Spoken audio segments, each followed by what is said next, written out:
እዞም ኣርባዕተ ባህርታት እዚኣቶም ምዝህልወኪ እኮ ወዲ ተባዕታይ እውን ዘኽብረኪ ትናዕኸ ክጠቕመኪ ዝኽእል ሰብኣይ ክውን ብቐሊሉ ትረኽቢ ማለት እዞም ዝነገረኪ ነጥብታት እንድሕር ደኣ ሃሊክ ኮይኑሲ ማንም ወዲ ከታልለካ ይኽእልን ክትታልሉ እንድሕር ደኣ ዘይኽኢልክ ድማ ወይ ገዲፍኪ ክኸይድ ተዘይኮይኑ ድማ ኣኽቢርኪ ኣፍቂርኪ በቲ ዝደለኽዮ መንገዲ ናመርሕክ ንክነብር ትገብርዮ ማለት እዩ። ሕዚ ክትርዳእሊ ዝደሊ እዞም ነጥብታት እዚኣቶም ኣብ ሂወት ከም በዋዛ እንድሕር ደኣ ሃልዮም ኮይኖም ግዜ ክነውሕ እምበር እቲ ናይኺ ትኽክለኛ ዝኾነ ወዲ ተባዕታይ ምርካብ ዘይተርፍ እዩ። ብሂወትክ ድማ ሕጉስቲ ኮይንክ ንኽትነብሪ ይሕግዘኪ። ስለዚ ኣነ እዞም ኣርባዕተ ነጥብታት ክነግረክ ንኸለኹ ንስኽን ድማ ኣብ ሂወት ክነሉ ዶ የለን ንዓርስኽን እናፈተሽክን ካብ ኣርባዕተ ክንደይ ከም ዝረኸብክን ድማ ኣብ ኮሜንት ተፍልጣኒ ማለት እዩ። በዚኣ ተረዳዲእና ነባራት ናተይ ተኸታተልቲ ላይክ ብምግባር ሓድሽቲ ትኾይንክን ድማ እዛ ቻናል ሰብስክራይብ ብምግባር ጀምራለይ። ሰናይ ምክትታል። ካብቶም ባህርታት ራብዓይ ቁፅሪ ቁም ነገር ትፈልጥ ጓል ኣንስተይቲ እንድሕር ደኣ ኮይንኪ ተመራፂት ኢኺ ተኸባሪት ኢኺ ካብኡ ድማ ማንም ወዲ ከታልለካ ይኽእልን። ቁም ነገር ትፈልጥ ጓል ኣንስተይቲ ዕላማ ኣለዋ ንኹሉ ግዜ ኣብ ግዜያዊ ነገራት ተለጢፋት ትነብር ኣይኮነትን። ብዘብራቕርቑ ወይ ደስ ዝብሉ ዝመስሉ ተግባር ዘይብሎም ቃላት ርእሳ እናታለልዋ ይጸንሑን። ሎሚ ትሪኦ ዘላ ባህሪ ወይ ሎሚ ትሪኦ ዘላ ፍቕራዊ ሂወት ንጽባሕ መመዘኒ ክኾና እያ ትገብር ማለት ብናይ ሕዚ ጣዕሚ ዘይኮነት እናተሓጎሰት ትጸንሕሲ መጻኢ ዘይብሉ ተስፋ ዘይብሉ መሲሉ ኣብ ዝተረኣያ እዋን ቁርጽ ኣቢልካ ንምኻድ ወሳኒት ዝኾነት እያ። መጻምድኺ ክግምተካ ከሎሲ ጽብቕቲ እኮ እያ ቅርጻ ኩዱሲ ዝብል ወይ ቀያሕ እኮ እያ ናበለ ንኽግምተኪ ዘይኮነሲ ብትኽክለኛ ባህሪኺ ኣቢሉ ንኽግምተኪ ወይ ንኽርኤኪ ትገብሪ ጓል ኣንስተይቲ ኢኺ።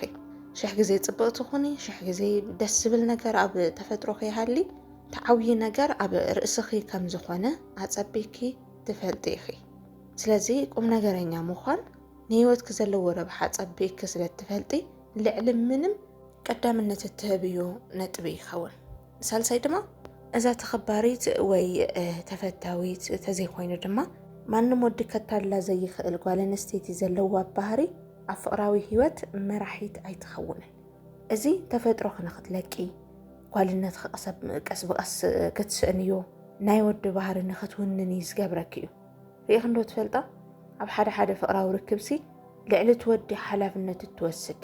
ከም ወዲ ኮይና መራሒት እትኸውን ንኹሉ ነገር ፀገማት ክገጥም ከሎ ፈትሐት ኮይና ትርከብ እታ ጓል ኣንስተይቲ እያ። ስልክን ረእያ እዘን ጠንካራታት ኢና ኢለን ዝሓስባነ ነብሰንሲ ብብዙሕ ነገር ዝታልላሉ ነገር ታለወ እዚ ነገር እዚ እዩ። በቃ መራሕቲ ይኾናና እዚ ፍቕራዊ ሂወት መራሒት ምዃን ማለት ኣይመስለኪ። ብዓርስኻ ምስ ምትእምማን ትሕዝዮ ወይ ተተሓሕዝዮ ሞት ጉዳይ ቆፀሮት ትሕዚ፣ ስልክ ትድውሊ፣ ጽሑፍ እትጽሕፊ፣ ውህብቶታት እትህቢ ተዘይኮይኑ ብርሕቐት ተሊኹም ድማ ፕሮግራማት ተመቻችው ንኽትረኸቡ ገንዘብ እትህቢ በጠቐላሊ ከም ወዲ ኮይንኪ ነቲ መጻምድኺ ክትሕጉስ እትፅዕሪ ንሰው ትኾነ ማለት እዩ። ከምዚ ዓይነት ባህሪ ሓደ ግዜ እንድሕር ዳ ርኢናዮ ኮይና ንደቂ ተባዕትዮ ድማ ፍጹም መቼም ማለት እዩ መቼም ክሓድግዎ ዘይኽእሉ ኣባኺ ልክዕ ከም ጠዋቢ ቆልዓ ተለጢፎም እዮም ዝነብሩ። እዚ ወዲስ እኮ ዘፍቅረካ ክኸውን ይኽእል ማለት ዘፍቅረካ ክብለካ ከለኹስ እቲ ትኽክለኛ ፍቕሪ ዘይኮነሲ ምሳኺ ንነዊሕ ግዜ ናይ ምጽናሕ ፕላን ከለዎ ይኸውን። ግን ንምንታይ መስለኪ ከመዲኡ ስለትሕብሕብዮ በቃ ነገራት ቅልል ኢሉ ንክኸይድ ስለትገብርሉ ሓጋዚት እያ ብዝብል ስም ወይ ድማ ቅጽል ምሳኺ ተለጢፉ ከይለፍዐ ከይሰርሐ ነገራት ከይለመነ ኣለክምሽ በቃ ብዝተደላደለ መልክዑ እሱ ከም ጓል ኣንስተይቲ ይቐብጥ፣ ንስኺ ድማ ከም ወዲ ተባዕታይ ንሓብሐብክዮ ናጠበርክዮ ንኽትነብሪ ስለ ዝደሊ ሓቢርክ ነዊሕ እዋን ክጸንሕ ይደሊ። ኣብዚ ግን ቀስ ብቐስ እቲ ትኽክለኛ መንነት ክናስኣንክዮ ንኽትኸዲ ይገብረኪ ንዓኺ ጣዕሚ ዘይብሉ ሂወት ንኽትነብሪ ብኡ ድማ ከይትሕጉስ ይገብረኪ። እቲ ወዲ ድማ ከምዚ ተፈጥሮኺ ወይ ፀውታኺ ኣኽቢሩ ከም ጓል ኣንስተይቲ ፍቕሪ ክህበኪ ክሕብሕበኪ ስለ ዘይኽእል በቲ ወዲ ሕጉስቲ ከይኾንኪ ንኽትነብሪ እዩ ዝገብር። መብዛሕትኡ ኢና ሎሚ ዘመን ናይ ፍቕሪ ርክብ ብኸምዚ ዝተጸመደ እዩ። መን እዩ ወዲ መን እዩ ጓል ክትፈልዩ ትኽእልን በቃ ብዙሕ ነገር ትገብር እታ ጓል ኣንስተይቲ እያ። ኣብ ማእገራ ተሸኪማ በቃ ብእምሮኣ ተወጢራ ገንዘብ እናሃበት ውህብቶታት እናሃበት ናጠበረት حز قدم خام دوال قدم كام تصحف صقم هاللي زي كونه ግን በቃ ሙሉ በሙሉ ኣብ ዝባና ንኽትሽከሙ ተሃዳንነታ ተሪፉ ሃዳኒት ኮይና ንኽትነብር ካብ ብትነብረ ህይወት ሕጉስታ ይኮነትን ኣብ ዝኾነ ግዜ በቃ መፈናፈነ ዝሰኣነትሉ እዋን እቲ ፍቅራዊ ህይወት ብትነቢላ ትኸይድ ጓል ኣንስተይቲ ምርኣይ በቃ ቀሊል እዩ ኮይኑ ናለሙ ዘመን ደቂ ተባዕትዮ በቃ ለምኑኒ ድለዩኒ ከክንዳ ከኣነ ጓል ክኸውን ባህልቲኦም ኮይኖም ዘለዉ ዋላ ኩሎም ይኹኑ ግን መብዛሕትኡ ፍቅራዊ ርክብ እንድሕር ዳርኢኻዩሲ ከምዚ እዩ ዝኸውን በቃ ብኮንፊደንስ ባዓርሰ ምትእምማን ሽምሲ እታ ጓል ኣንስተይቲ እውን እናለመነት ትርከብ እትወዱ እውን ተለማኒ ይኸውን ካልኣይ ስምዒታዊት ኣይትኸውንን እዛ ጠንካራ ትበሃል ወይ ብወዲ ተኸባሪት ተፈቃሪት ትበሃል ጓል ኣንስተይቲ ስምዒታ ብግልፂ ይርአ እዚ ማለት ኣይተሓዝንን ወይ ትሕጎስን ማለት ኣይኮነን ብኸምኡ ከይትሪኦ ግን ኣብ ተሓዝነሉን ኣብ ትሕጎሰሉን እዋን ውሳነታት ክትውስን ኣይትርአን እያ ብተራ ግዝያዊ ቃላት ወይ ብተራ ግዝያዊ ዘርኤኪ ባህሪ ዕድመ ልክዓ ንትነብሮ ህይወት ኣይትውስንን ልክዕ ከምኡ ድማ ክትበሳጮ ከላ ወይ ሕማቕ ስምዒት ክስማዓ ከሎ እውን ዘየድልዩ ባህርታት ኣይተሪኦን እያ ማለት ክትፈላለይ ትቆርፅን ብሎክ ምግባር ኣይትሃፅን ነቲ ዝርአ ዘሎ ስምዒትካ ዝነክእ ውሕዳት ተግባራት ዘይኮነሲ ጠቕላላ ድምርኣ ንውሳነ ዘብቅዓ ዓብይ ነገር ደልያ እያ ውሳነ ትውስን ስምዒታዊ ክትኮን ከለኸ ታይለዎ መስለኪ ጉዳት ተመሳሳሊ ዝኾነ ባህሪ ንኸይተርኢ ዝገብረኪ ተመሳሳሊ ዝኾነ ባህሪ ተዘይሃሊክ ድማ ደቂ ተባዕትዮ በቃ ከምድላዮም እናገላበጡ መዓልቲ ሕጉሰኪ መዓልቲ ሕዝነኪ ደሰብ ዝበሎ ፅቡቕ ነገር ይገብረልኪ ደስተ ዘይልዎ ድማ ባይ እንደዕላዋ ፅባሕ ክረኽባ ዳኹንክን ኢሉ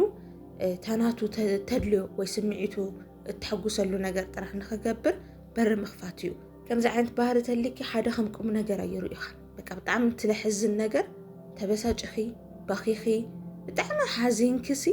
ያው ከም ኣመልኪ ንኽትሓዝ ሕደግዋ እንዶ ፅባሕ እንዶ ባዕላ ክትምለስ ክትበሃሊ ስምዒት ክዝርድአኪ ሰብ ንኽትስእኒ ብኡ ድማ ምስ ውሽጢኺ ንኽትበኣሲ ንኽትፈላለይ ንኽትቆራረፂ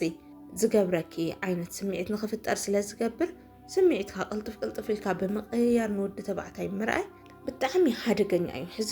መብዛሕትኡ ግዜሲ ወዲ ተባዕታይስ ኣብ ቅድሚ ጓል ኣንስተይቲ ክነብዕ የብሉን ገለገለ ይበሃል ሓቂ እዚ ነጥቢ እዚ ንጓል ኣንስተይቲ እውን እዩ ሓደ ግዜ ንባዓትኺ ክርኢ ከሎ በቃ ብጣዕሚ ድንግፅ ኣትሕዚነያ ግዲ ከፊእዋ ግዲ ገለ ይክብል ይኽእል ብድሕሪኡ ግን ኣተደጋግሚ ብዝኸደ ቁፅሪ በቃ ኖርማል ይገብሩ ደም ተትነብዕ ባዕሉ ቆላሕ ይብለክን عجل خطت لفلفي بزح نجار تتزاربي من ما يمثلون قالت خي وشت مش نشتن ولا تقبل حيولن ስለዚህ ስምዒታዊ ትገብረክ ነገራት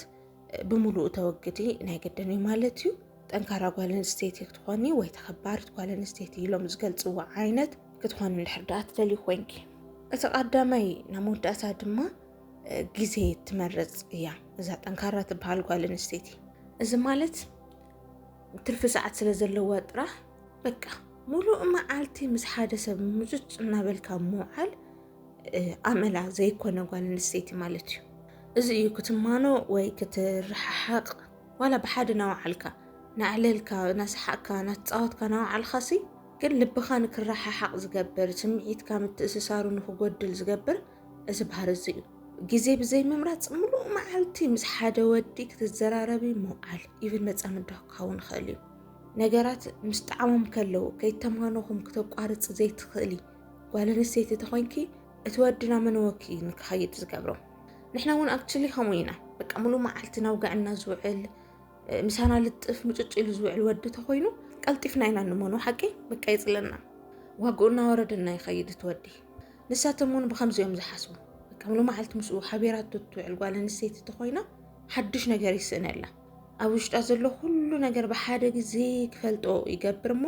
ብድሕሪኡ በቃ ይመንዋ ንኻልእቲ ጓል ምድላይ ይጅምር ባህሪኡ ድማ ከይፈተወ ናቐየረልክን ክኸይድ ይገብሮ ስለዚ ካብ ዝተሟዘዘ ስኢሉ ዝተዋጠጠ ነዋሕቲ ሰዓታት ሓቢርካ ምሕላፍ እንታይ ትመርፂ ምጥን ሕፅር ኢላ ግን ምቅርቲ ዝኾነት ሰዓት ሕዚ ኣብ ሰሙን 7 መዓልቲ ሙሉእ ካብ ትዕልልዮ ሕፅር ኢላ ኣብ ሰሙን 2 ግዜ ወይ 1 ግዜ ምዕላል ዋላ ችግር የብሉን መዓልቲ ተውጉዕ ትኾንኩም እውን ዝተወሰነ ሰዓት ጥራሕ ንክኸውን ምግባር